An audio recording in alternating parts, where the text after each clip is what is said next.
Yesterday, I did not tell you how I almost burst out laughing at the man's daring responses to the Pharisees, but more so because of the Jewish leaders' reaction to his responses. You see, the leaders had not expected the question and answer session to go the way it did. They were used to being in authority and using that authority to intimidate people.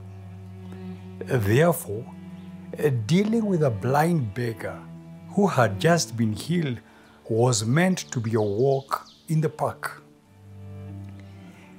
The leaders, however, realizing that they had been outsmarted, hurled insults at him and said, "You are this fellow's disciple. We are disciples of Moses, for we know that God spoke to Moses. But for this fellow, we don't even know where he comes from." The blind man was not cowed by their response. He courageously answered. Now, that is remarkable. You don't know where he comes from, yet he opened my eyes. We know that God does not listen to sinners. He listens to the godly person who does his will. Nobody has ever heard of opening of the eyes of a man born blind. If this man were not from God, he could do nothing. And the Jewish leaders hit the roof and replied, "You were soaked in sin at birth.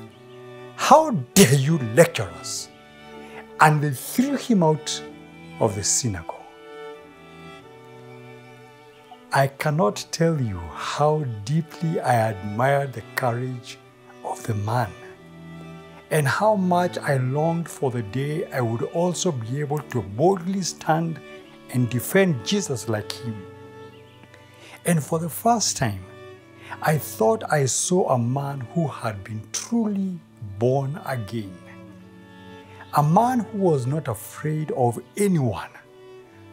A man who was not afraid of losing anything, because he had finally found all that really mattered to him. I admired the way the man believed in Jesus and would not be afraid to tell others that he was indeed the Messiah, even if it meant being thrown out of the synagogue. It is like nothing else mattered to this man after meeting Jesus. All he once held dear, built his life upon, all these world reveres and wants to own, all he once thought profitable was now but rubbish to him, spent and worthless.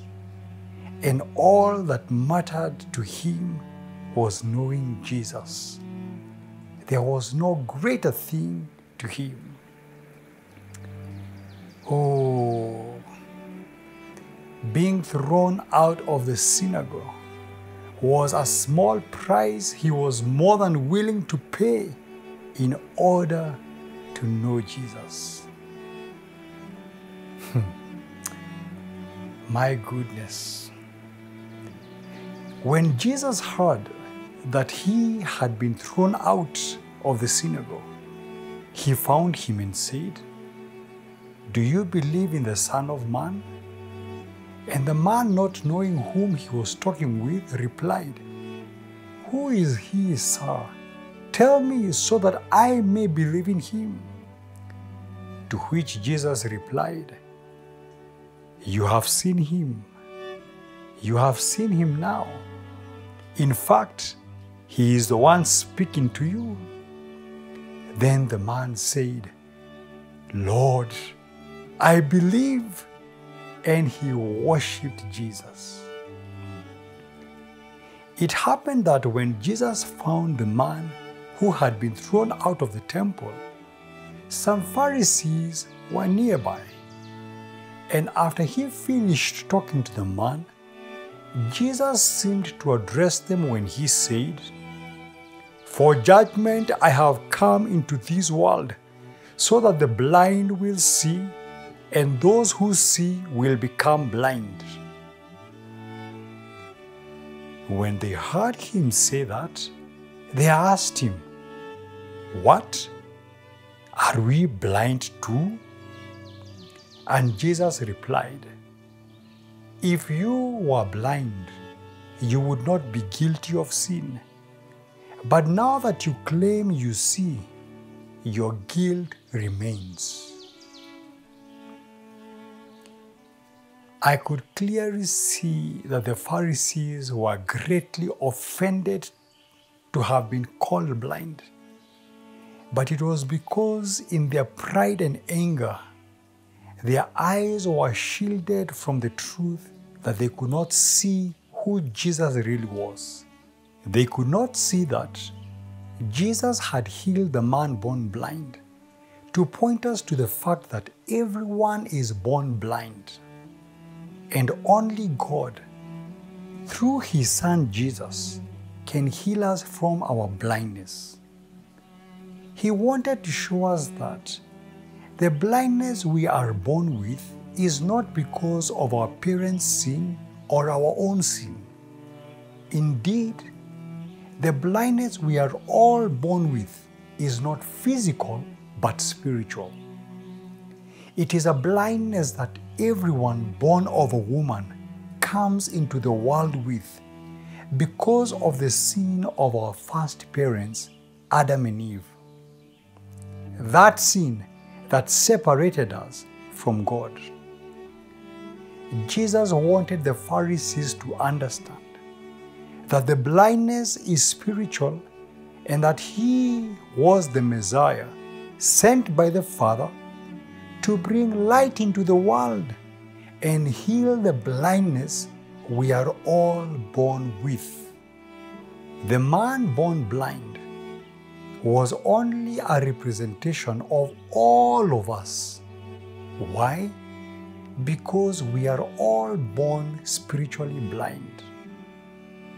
The thinking that the man was born blind because he or his parents had sinned was wrong thinking. That thinking assumes that only those who are born physically blind are born in sin, and those born with a physical sight are born without sin. I, Nicodemus, was glad that Jesus had opened my eyes and I could clearly see who He was.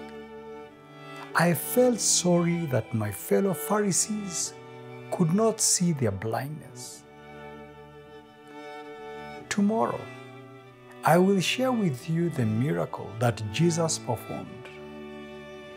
And the Pharisees and all members of the Sanhedrin decided that they would have to kill Him at whatever cost.